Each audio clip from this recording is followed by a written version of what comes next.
ಇನ್ನು ಪಾಕಿಸ್ತಾನ ಪದೇ ಪದೇ ಗಡಿಯಲ್ಲಿ ಬಾಲ ಬಿಚ್ಚುತ್ತಲೇ ಇದೆ. ಇವತ್ತು 11ನೇ ದಿನ ಪಾಕ್ ಕದನ ವಿರಾಮ ಉಲ್ಲಂಘನೆ ಮಾಡಿ ದಾಳಿ ನಡೆಸ್ತಾ ಇರುವಂಥದ್ದು ಮುಂದುವರೆದಿದೆ.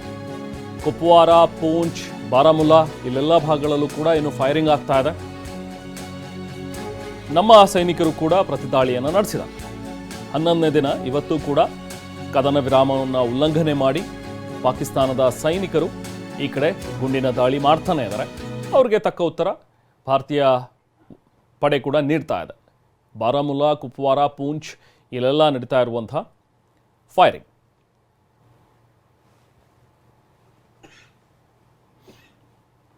ಇನ್ನು ಇದರ ಬೆನ್ನಲ್ಲೇ ಈಗ ಭಾರತದ ಗಡಿಗಳಲ್ಲಿ BSF ಯೋಧರು ಹದ್ದಿನ ಕಣ್ಣಿಟ್ಟಿದ್ದಾರೆ. ಭದ್ರತೆಯನ್ನು ಹೆಚ್ಚು ಮಾಡಿದ್ದಾರೆ. ಪಂಜಾಬ್ನ ಫಿರೋಜ್ಪುರ್ನಲ್ಲಿ ಸೇನೆ ಸಮರಾಭ್ಯಾಸ ನಡೆಸ್ತಾ ಇದೆ. ಕತ್ತಲ ಕಾರ್ಯಾಚರಣೆ ಕೂಡ ಮಾಡ್ತಾ ಇದೆ. ಈಗ BSF ಯೋಧರು ರಾತ್ರಿ ವೇಳೆಯಲ್ಲಿ ಕಾರ್ಯಾಚರಣೆಯನ್ನು ನಡೆಸಿದ್ರೆ ನಿನ್ನೆ ರಾತ್ರಿ ನನ್ನ ಬಿಸ್ನೆಸ್ಗೆ GST ನೋಟಿಸ್ ಬಂದಿದೆ, ಏನ್ ಮಾಡ್ಬೇಕು ಅಂತ ಗೊತ್ತಾಗ್ತಿಲ್ಲ. ಇಮಿಡಿಯೇಟ್ಲಿ ಒಬ್ಬ GST ಎಕ್ಸ್ಪರ್ಟ್ ಹತ್ರ ಮಾತಾಡು. ಎಲ್ಲಿ ಹುಡುಕೋದು? ಬಾಸ್ ವಾಲಾ ಬಿ ದ ಬಾಸ್. ಅರ್ಧ ಗಂಟೆ ಕಾಲ ಸೇನೆ ಕಾರ್ಯಾಚರಣೆಯನ್ನು ನಡೆಸಿ ತಾಲೀಮು ಮಾಡಿದೆ. ಅಭ್ಯಾಸದ ವೇಳೆ ವಿದ್ಯುತ್ ದೀಪ ಹಾಕದಂತೆ ಸೂಚನೆ ಕೊಟ್ಟಿದ್ರು. ಅಂದರೆ ಮನೆಗಳ ಹೊರಗೆ ಬೀದಿ ದೀಪ ಎಲ್ಲೂ ಕೂಡ ಹಾಕ್ಬಿಡಿ. ಕತ್ತಲೆಯಲ್ಲಿ ನಡೆಯುವಂಥ ಒಂದು ಕಾರ್ಯಾಚರಣೆ, ಅದರ ಒಂದು ಸಮರಾಭ್ಯಾಸದ ಒಂದು ಭಾಗ ಇದು.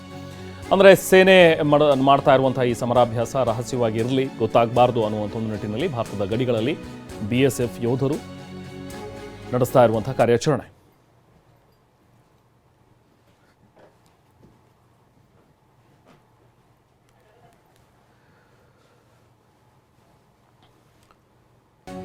ಇನ್ನು ಪಹಲ್ಗಾವ್ನಲ್ಲಿ ಜೀವ ಉಳಿಸ್ಕೊಳ್ಳೋದಕ್ಕೆ ಜನರು ಪರದಾಡ್ತಾ ಇದ್ದಾರೆ.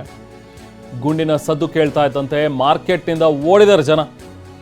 ಶಾಪಿಂಗ್ಗೆ ಅಂತೇಳಿ ಬಂದಿದ್ದಂಥವ್ರು ಗುಂಡಿನ ಸೌಂಡ್ ಕೇಳಿದ ತಕ್ಷಣ ಅಲ್ಲಿಂದ ಗಲಿಬಿಲಿಯಾಗಿ ಎಸ್ಕೇಪ್ ಆಗಿ ಓಡಿರುವಂಥ ಒಂದು ದೃಶ್ಯ ಶಾಪ್ ಒಂದರ CC ಕ್ಯಾಮ್ರಾದಲ್ಲಿ ಸೆರೆಯಾಗಿದೆ.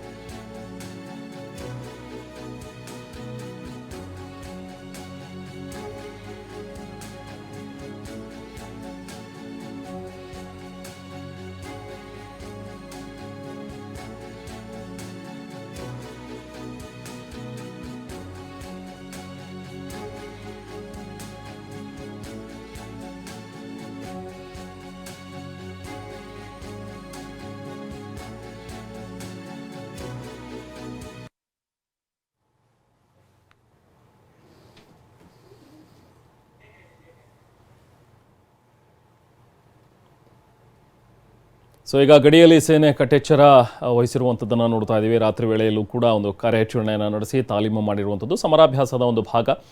ಯಾರು ಕೂಡ ಮನೆಗಳಲ್ಲಿ ಅಥವಾ ಬೀದಿಗಳಲ್ಲಿ ಲೈಟ್ಸ್ ಆನ್ ಮಾಡಬೇಡಿ ಅಂತ ಹೇಳಿ ಸೂಚನೆ ಕೊಟ್ಟು ಸಮರಾಭ್ಯಾಸ ನಡೆಸ್ತಾ ಇದೆ.